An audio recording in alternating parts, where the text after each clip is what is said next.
Am I the asshole for letting my daughter wear an expensive dress to my sister's house? Me, my husband, and our 15-year-old daughter, Georgia, went to my sister's place for lunch this past weekend. Georgia is very bright. She completed her exams early and is now studying more advanced material. She's a big fashionista, a lot more than I was at that age. She loves pretty clothes and outfits, and we're happy to get her as much as we can, provided she behaves well and keeps up the good grades. The lunch with my sister was fairly casual, but Georgia wore her new pink dress. My sister isn't as well off as we are, unfortunately, and she is raising 3 children on her own, and her job isn't a high-paying one. In the past, she asked me if Georgia could tone down her outfits when we come to visit because she doesn't want her kids being upset because they can't afford things about the dress and where it was from. Georgia answered that it didn't matter because Lucy couldn't afford it anyway. We told Georgia to shut up as soon as the comment left her lips, but it soon ended up with Georgia and Lucy screaming at each other. My sister made the kids vanilla milkshakes, and Lucy decided to throw hers all over Georgia, ruining the dress. Georgia burst into tears, and to be fair, my sister did bring her a change of clothes. I said that if the dress was permanently ruined, I wanted my sister to reimburse us. My sister has refused and said that it was our responsibility because my daughter wore an expensive dress despite being warned not to. The dress cost a couple of $100 and washing it has failed to completely remove the stains. Frankly, I don't care about my sister's warnings. We can't make Georgia wear what she doesn't want to, and it's not our problem that she can't control her child and stop her from ruining a beautiful dress. So, am I the asshole? Oh my god, what an asshole, what a bitch. What kind of sister are you, bro? Your sister's going through shit and you're gonna be like, reimburse me for my daughter's dress? Like, you could, oh my god, like, alhamdulillah, what is wrong with people?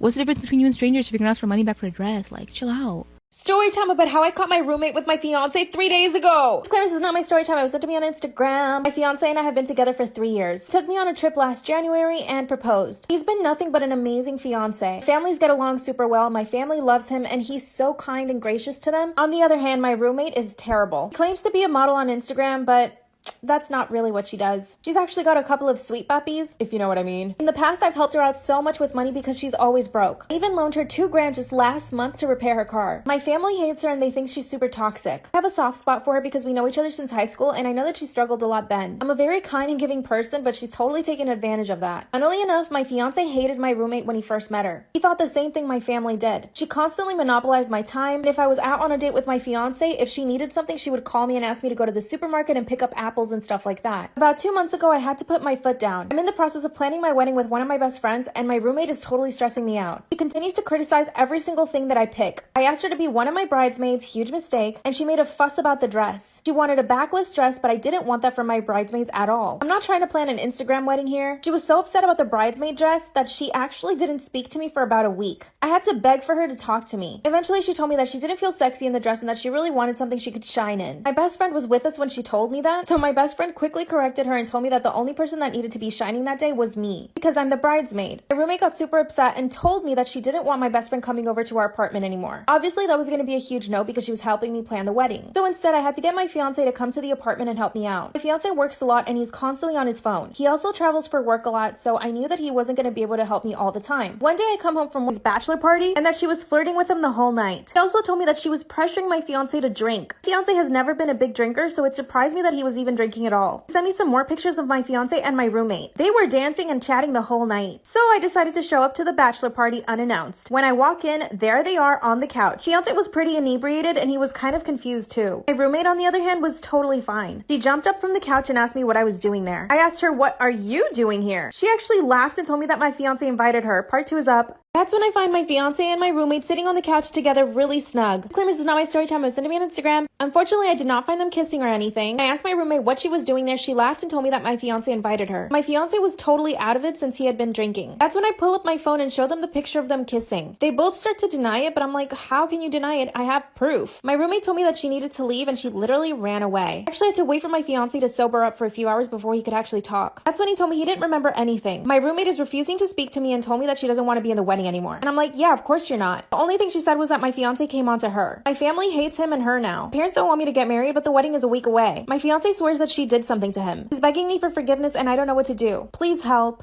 My sister thinks I'm being selfish because I'm not putting my own health at risk to give her a baby. So just over 4 months ago, I gave birth to my 4th and last child. It was a high-risk pregnancy and the birth was very difficult. I won't go into detail as it is still hard for me to think about, but me and the baby are both fine. My doctors advised me that it would be best not to have any more kids, and I agreed. My husband just recently had a vasectomy and is now recovering. My sister and her boyfriend have tried planning for a family for a while, but recently found out she can't conceive. She's been very upset about this, and I do feel sorry for her. Our family mentioned adoption or surrogacy for them, and even though my sister's boyfriend was on board, my sister said she needed time to think. Well, a couple of nights ago, my sister called me to tell me her and her boyfriend had agreed on surrogacy. We talked for a bit, and after a while, she brought up the fact how I had done so well in all of my pregnancy and how I must have loved being pregnant. I knew exactly where this was going, and I reminded her how my last pregnancy went.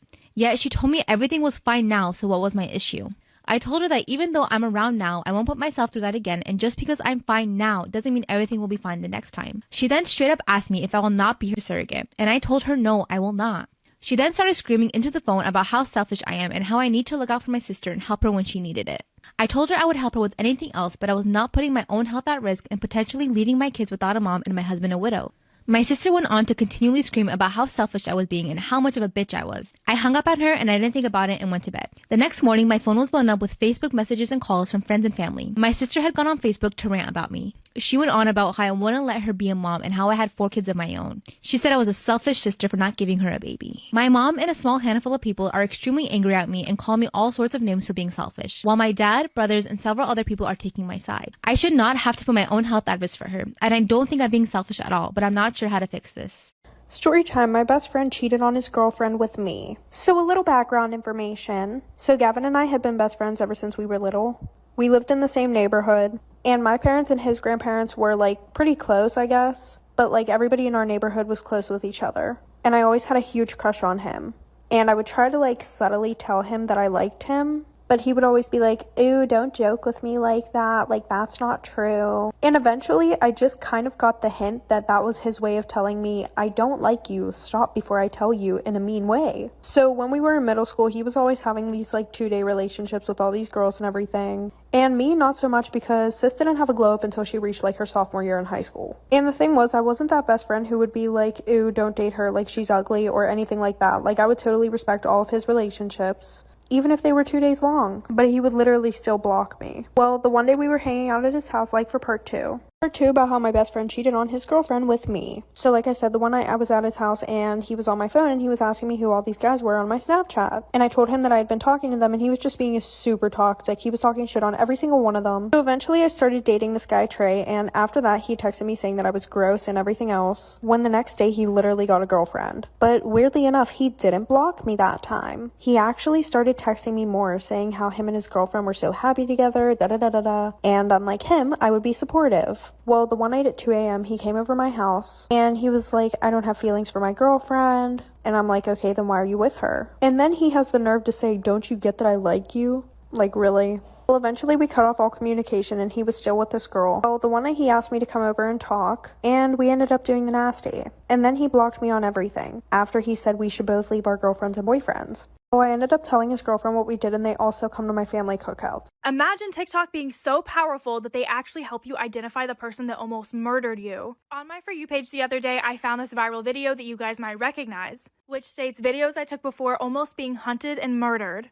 I clicked on her page, listened to her story, and was like, I have to know more. So I reached out and got the full thing. This is the case of Flowers Don't Growl. April 29th through April 30th of 2019, Taylor and her boyfriend Chris decided to take a trip to Falls Creek Falls, Tennessee. Taylor was 5 months pregnant at the time, so they figured they needed one last little trip before they were going to have a baby. And Taylor swore that Chris was going to propose. So that's why she documented so much of this trip, not even realizing that later on it was going to be used as evidence. So they set up at their assigned camping lot. They spent their time hiking, exploring, having fun. Taylor would collect flowers along the way to document it for memory's sake, but please keep these flowers in mind. And then on the second day, everyone from their assigned area was gone except for them. So they were more alone than before, or so they thought. Welcome back to part 2 of Flowers Don't Growl. So later in the night on their last day, they ended up hearing a loud crash. There's very windy roads nearby, so they figured that it was a wreck. And just to make sure kids weren't involved and that everyone was safe, they got out of their tent and ran over to the crash site, which was maybe half a mile away, to go check on the people. The sheriff ends up showing up and it's like a DUI situation, but everyone ultimately was okay. So before heading back to their campsite, Taylor says she has to go use the restroom. So her and Chris walk over to the bathroom so she can do her thing, and in the distance they see a light flickering. And as it gets closer, they notice that someone is running with a flashlight. So they're both cracking jokes to each other like, oh my gosh, this guy really has to go to the bathroom. But once he approaches the restroom, he ends up stopping right at them instead of actually going into the bathroom. And states, and I quote, "Wow, you guys are fast." Creepy. Taylor notices that he has a weird smile on his face and feels really nauseous but just associates it with the pregnancy. So just to be nice, they continue to have a conversation with him, but ultimately this is where things go wrong. Part 3 on Flowers Don't Growl. So Chris and Taylor continue their weird interaction with this man. Chris explaining that they got to the wreck fast because they wanted to make sure everyone was okay. And the guy goes, yeah, I guess I'm just used to it. And Taylor's confused because like, used to what? Hikes? Car wrecks? They ask what he does, and he says he travels a lot and likes to go camping. And Taylor, starting to get very uncomfortable now, tells Chris that, hey, they need to go back to the campsite because the police will be over there waiting for their statements. Just trying to make an excuse to leave, and Chris could tell it was BS. And as they start to take steps back, he starts to take steps towards them, asking questions like, hey, how long are you guys going to be here for? And his hand kept playing with his hoodie pocket. Chris was starting to pick up on the message as they continued to walk backwards, while the man followed them forward. And then this guy decides to tell them a little story. He was like, car accident. It got me thinking this morning as I was hiking and I passed these flowers. I stopped because they were so beautiful and I heard a deep growl and it scared me.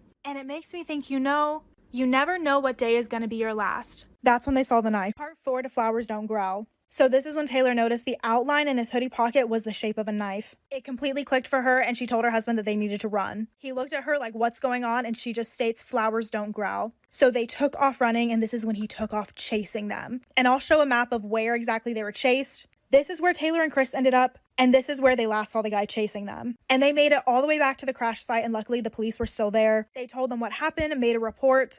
And 2 of the cops went out looking for him but couldn't find him anywhere, while the other officer accompanied them back to the campsite so that they could pack up their stuff and leave. They tried to get updated on their case later on, but never ever got an update. Having the baby and it being a couple years later, Taylor sits down and ends up making a TikTok. It goes viral and a bunch of people start to DM her with potential suspects. Taylor stopped looking at her DMs because it got so emotional, but one user that messaged her lived in the Falls Creek Falls area and had followed a particular case. She opened the DM and saw the man. This is James L. Jordan. Welcome to Flowers Don't Growl Part 5. So Taylor immediately recognized James L. Jordan as being the person that tried to attack her and her now husband that night. And horrifyingly enough, he ended up killing 2 weeks later, stabbing one female victim that did survive, but stabbing the male to death. The male victim ended up sending out an SOS last minute before he passed, and the police came to arrest Jordan. And honestly, one of the worst things was that he was not found guilty by reason of insanity. And Taylor has tried to reach out to police multiple times because he was very calm and collected the night that her and her husband survived. She has scoured all of her photos trying to figure out where he was at and found out that he was staying back here outside of the regular lots. Followers have pointed out things like this creepy shadow in this video, but ultimately we don't really know where he was at. But because of the story that he told about the flowers, she thinks that he had been stalking them for a while, watching her pick them. Taylor now is using her page to promote safety, learning how to protect yourself and carrying items such as mace or a taser, and campsites where you pay to camp probably should have security. Taylor is tagged below, so please go follow her to keep up with her story. If you guys want to talk about the worst mom in the history of moms, let's talk about the case of Diane Downs, who literally attempted to murder all 3 of her children in order to get a man to fall in love with her. So what exactly creates a monster like this? Well, Diane was born August 7th of 1955 in Phoenix, Arizona. Most of her life, she was pretty well behaved, but she started to rebel against her parents around high school. She cut her hair, had a really edgy phase, and got super boy crazy. And she started to date guys, which was way outside of her strict family's rules.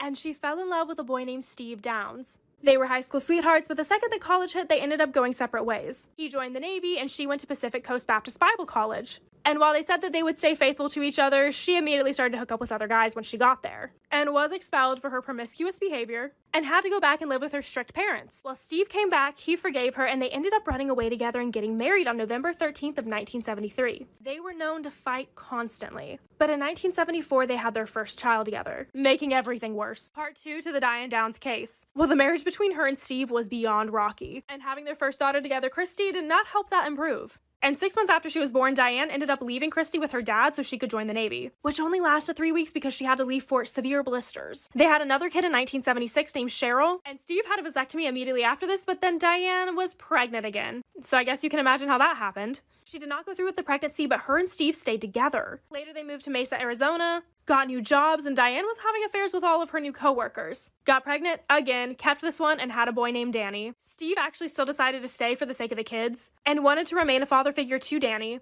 but eventually they ended up getting divorced in 1980. And this is when things got significantly more unstable. Diane started to bounce from relationship to relationship, moving in and out with different men, and then decided to become a surrogate in order to make money, even though she didn't pass all the psychiatric exams. Terrifying. But everything changed when she met a man named Nick. Part 3 to the Diane Downs case. So this is when Diane met Robert Knickenbocker, who went by the name Nick. and she swore that this man was the love of her life. He had separated from his wife and describes the relationship as being intense and overwhelming. He eventually broke it off with her though because he didn't like kids. And this is when Diane became devastated and angry at her own children for getting in the way of her love. Her kids and her moved to Cottage Grove, Oregon, but still couldn't seem to forget Nick. She would obsessively write to him, and she really stopped paying attention to her kids' health. They often went hungry, went without coats in the cold. It was even said by a neighbor that Cheryl had mentioned that she was scared of her mom. Well, on Thursday, May 19th of 1983, everything went down. This story is from her perspective, by the way. They were coming home from a friend's house whenever Diane decided to take the kids on a scenic route.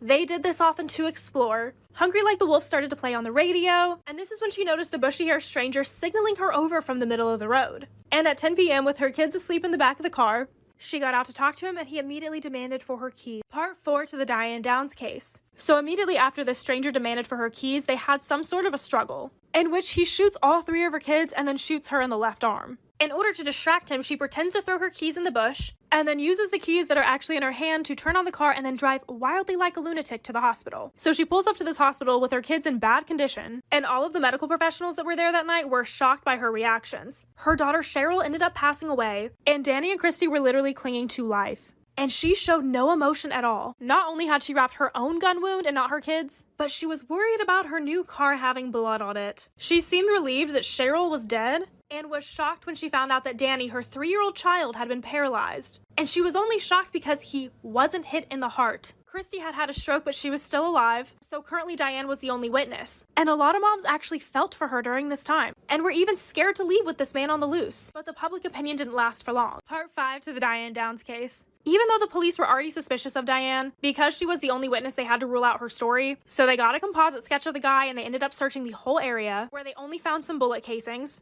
And her interviews during this time, if you guys have ever seen them, are so weird, definitely worth watching. This woman was eating up the attention so much, and she made this story into this whole overcoming thing where like she battled the patriarchy, ended up actually getting away from this man, like she's kind of the hero in the situation, but didn't show any emotion towards her kids. She went on the Oprah show and would crack jokes and have the crowd laughing. So the police ended up asking her to do a reenactment of this event, and it's truly one of the weirdest videos that you will ever see because she seems like she's having fun. Any mom being put through this would have found this to be extremely traumatic to relive this event. Instead, she's having fun, smirking, checking herself out in the car mirror, ends up hitting her arm on the steering wheel and says, "That almost hurt as bad as when," and cuts herself off. And it seems like she was about to say, "as when I shot myself."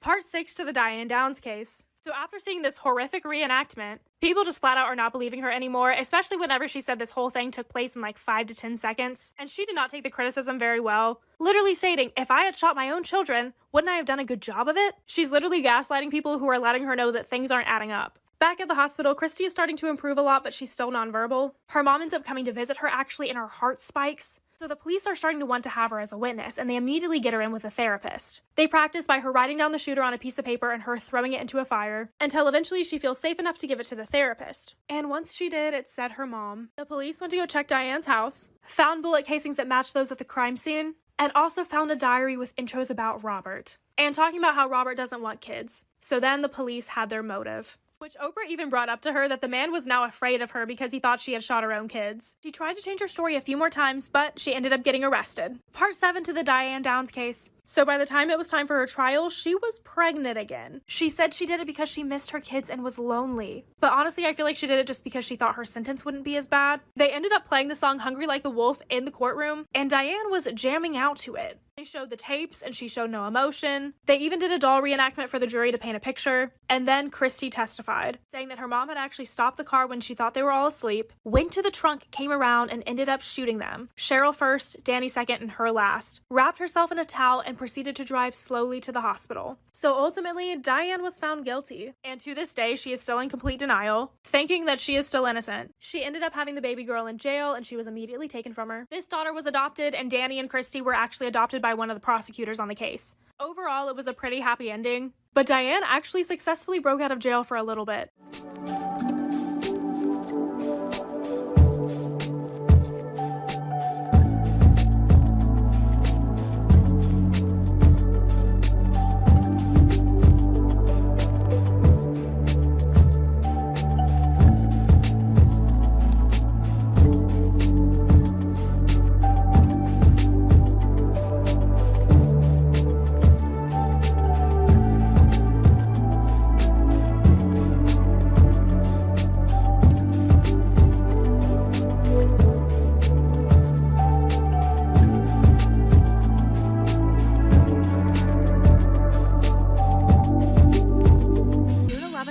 2014, 4 women and 1 man were indicted for illegally drugging men and charging thousands of dollars onto their credit cards in New York City strip clubs. Now, I know you guys have seen the movie Hustlers. I am a huge fan of J-Lo, and I really wanted to look in the true story that went behind this movie. One of the really interesting things that I found out is that Samantha Barbash, who was played by J-Lo, actually wasn't a stripper at all. But Samantha Barbash, along with her friend Rosie Keough, ended up hustling over $200,000 from men and targeted doctors, lawyers, bankers, while leading a small ring of exotic dancers and strip club workers in a 4-month scheme. To provide a little bit of backstory, Rosie ended up dropping out of school at 17 to work at a diner. And this is really where she learned originally how to finesse for tips. But she was right next door to a strip club, and managers from this strip club would come in and eat at the diner. Some would even suggest that she should come work for them, offering her a job. And realizing that she could be making a lot more, she ditched that waitressing job, not knowing what was going to happen next. This is part 2 to the Hustlers case. So Rosie ended up starting her job at a strip club and was making about $2,000 to $3,000 each night.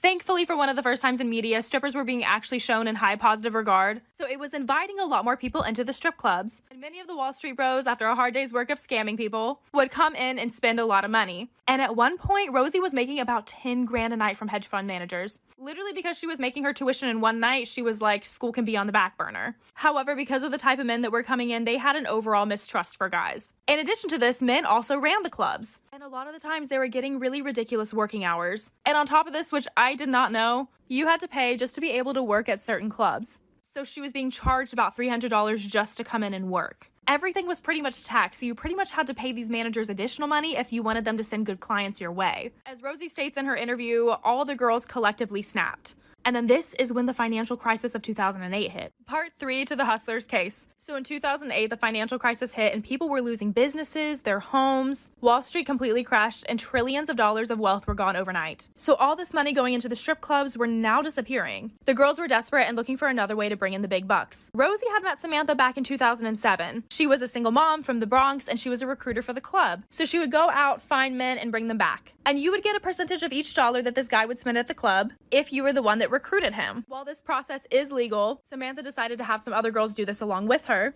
and it progressively got illegal. Rosie would go to very high-end bars, dressed in a blazer, befriend the men, acting like she's just one of them and got off of her job as well. She would keep an eye out for things like Rolexes or Black American Express cards, and sometimes the other girls would join as well. But they ended up drugging them with MDMA and ketamine, which is not at all like a typical roofie, it's way more dangerous. And they would charge up their cards to insanely high amounts. Part 4 to the Hustlers case. So this group of girls were really getting away with it because a lot of these guys had really high profile jobs or wives at home, so they would wake up the next day with this massive bill. They didn't want people to find out because it was at a strip club, so they would just pay it and move on. And sometimes whenever these guys were out there and the banks would flag it, the girls would actually pick up the phone pretending to be their assistant and confirm that the charges were legit. Samantha ended up setting her eyes on another victim, Dr. Yunin, who was a young cardiac surgeon from New Jersey. He was single, never married, and they really thought that he was the perfect target. They set him up on a date with another girl named Karina, who was obviously a part of this scheme, and they went on 3 dates total. The first 2 dates, he would wake up in the morning feeling kind of fuzzy,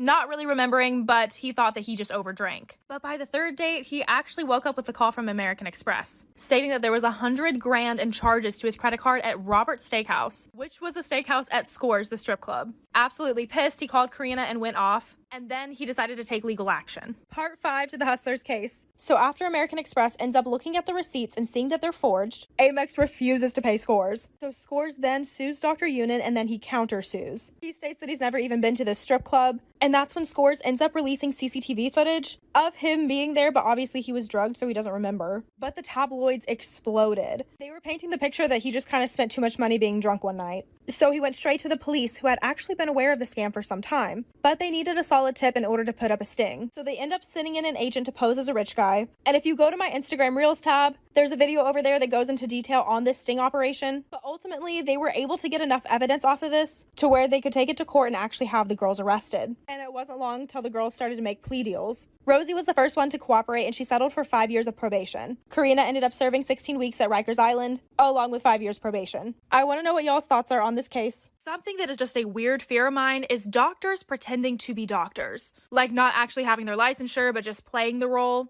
and secretly killing people while doing so. And yes, this has happened before. The most haunted hotel in America is known as the Crescent Hotel. I don't know if anybody else can relate to this, but I loved staying up at night watching ghost hunters. I would run around with my little EMF detector seeing if I could find ghosts myself. Well, my favorite episode of Ghost Hunters actually covered the Crescent. They ended up actually making contact with one of the ghosts, but I never really deep dived into how creepy this hotel's history actually is. So the Crescent Hotel was built in 1986. And it was a resort for the wealthy, rich, and powerful. But pretty fast, they found this whole hotel to be very unmanageable. And it was weirdly very accident prone in the building process. There was a stonemason named Michael who passed away, but we'll get to that later.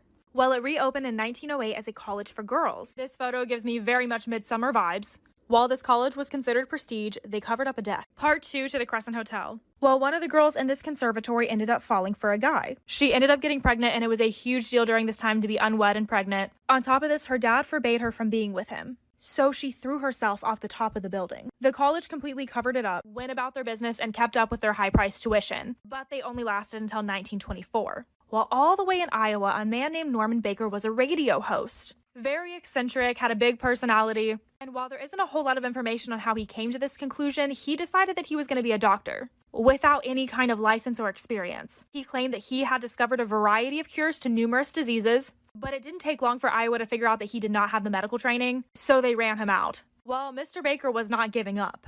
And on his ventures where he could find a new place where he could cure people, he came across the Crescent. And in 1937, he opened the Baker's Cancer Curing Hospital. Hundreds of people checked into this hospital and hundreds did not check out. Part 3 to the Crescent Hotel. It honestly breaks my heart because so many sick and desperate people showed up to his hospital because he literally claimed that he had the cure. But what his cure was injections from a mixture of glycerin, alcohol, and tea from watermelon seeds and clover leaves. And these injections were apparently extremely painful and happening 5 to 7 times a day. Patients would be in severe pain. And when they started to get extremely sick, they would be separated off from everyone else in an annex that was once used as the servants' quarters from the hotel before. And to give some perspective on the creepiness of the hotel today, that place is now a suite that you can spend the night in. And Mr. Baker was considered to have killed about 300 people because there's 300 names that were never checked out. And he actually killed them indirectly because he made his nurses do all the injections. He actually couldn't stand the sight of any medical procedure. He somehow got recognized by the American Medical Association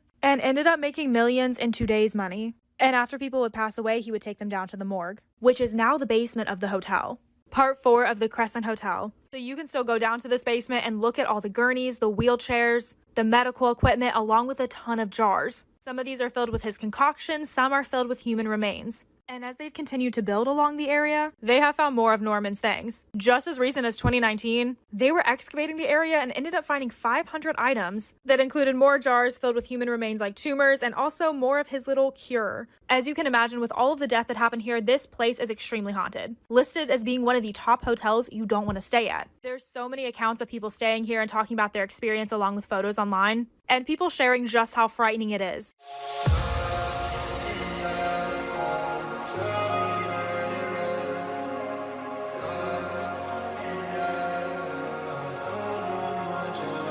Imagine we get lost in love, nowhere to go when you fall out of touch. Maybe I just don't know enough of this language you call love. I'll leave it to my head to think, cause right now I'm in between. And lately I've been scared to blink, cause I've been losing too much time to sing. And all these voices in my head, like, hello, are you there? Why do I feel... The TV show Black Mirror is genuinely one of the scariest shows that I've ever seen. But what if some of its storylines actually started to come true? Since the episode Nosedive, where you basically leave people Google reviews, we've seen the potential introduction of social credit over in China, and we don't quite have drones the size of bees yet, but people at Harvard are currently trying to make them. And for contacts with cameras, Samsung actually ended up getting a patent for smart contacts. But one of the most prevalent storylines that's actually trending today is the episode with Miley Cyrus in it. In this episode, she plays a singer named Ashley O, and she's famous for her sound, her look, her originality, and even though she seems happy on the inside, she's very miserable. She's being given medication illegally to stabilize her mood, and it gets to the point where her management has so much control that it really isn't even her anymore. And I remember watching this and thinking how sad this would be, and would we even know if a celebrity was going through this? And then we had the introduction of the Free Britney movement. And so many of Britney's fans were able to identify that she was in trouble before she announced to the public. So how did we even get to knowing that Britney was in trouble? Well, a few fans here and there had talked about it briefly, whether it was a celebrity or a fan. The first time it was really mentioned was 2017 on a podcast called Britney's Gram. It was there to dissect Britney Spears' Instagram account, which there was a lot of weird things on. For example, she was putting a lot of timestamps on her Instagram photos, almost as if she was leaving some sort of a paper trail. And a lot of her photos were representative of her being locked up in a metaphorical sense. Like this photo right here says, "I put myself in a timeout until I can play nice with others. This may take a while," and the caption says, "A while? How about a decade?" Well, in 2020, there was a video of her that went viral on TikTok of her supporting LGBTQIA+. People were a little concerned about how she was behaving, and they told her if she needed help to wear yellow in her next video. And guess what? She wore yellow, so people commented to wear blue in her next video. And she responded by wearing blue. So everyone started to wonder about her conservatorship. Who was controlling her? Why did she need help? And why does her paperwork say she has dementia? So how can someone complete 4 world tours, record 4 albums, while also performing and selling out an entire Las Vegas show, while her paperwork says she has dementia? In 2008, Britney was placed under a temporary conservatorship at the age of 26. She had her famous breakdown that became household news overnight on January 4th of 2008. She had really hit rock bottom and was going through her custody dispute with Kevin Federline, and then was locked up again around January 31st. And this particular psych hospital that she was taken to had less than the best reviews.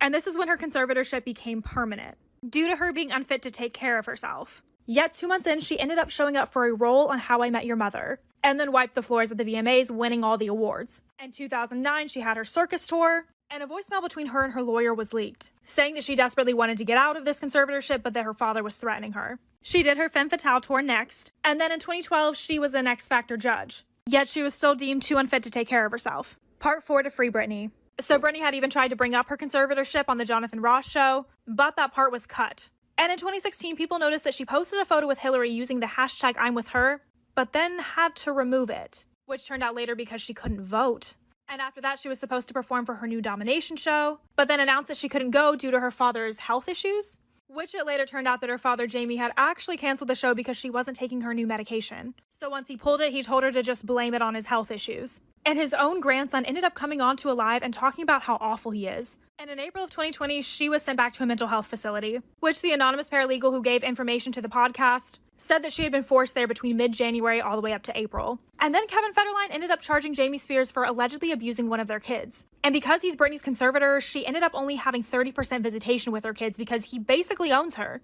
And after the documentary came out, she said she was embarrassed, but was that really Britney? Part 5 to free Britney. Well, as we've stated, she's had very weird stuff on her Instagram, but it seems as though midway through the content changed, and someone by the name of Cassie Petrie, who's her social media manager, has been posting for her.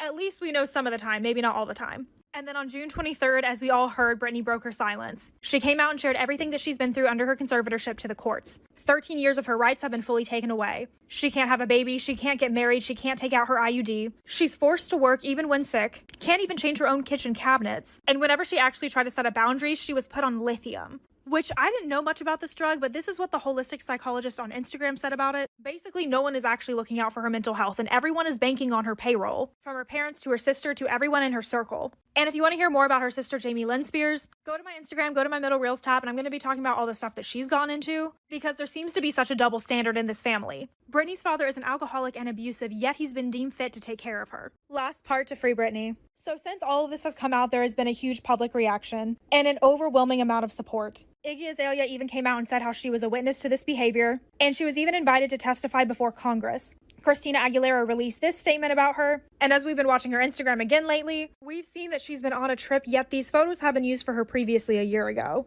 So it's probably just Cassie running her account. Really, Britney just needs healing and support right now, and I'm sure there's going to be even more updates by the time I come out with this video. And this whole story really shows the importance of autonomy. There's other celebrities like Amanda Bynes who are also under conservatorships, and we really don't know how bad those are. The court system seemed to be just so messed up, so people talking about it and actually providing social pressure helps. So we'll continue to talk about it, and hopefully it'll save Britney. It's in the morning that you find some peace. It's in the small mistake that you find your way to live. It's in the morning breeze that you find some peace. It's in the small mistakes that you find your way. It's in the morning.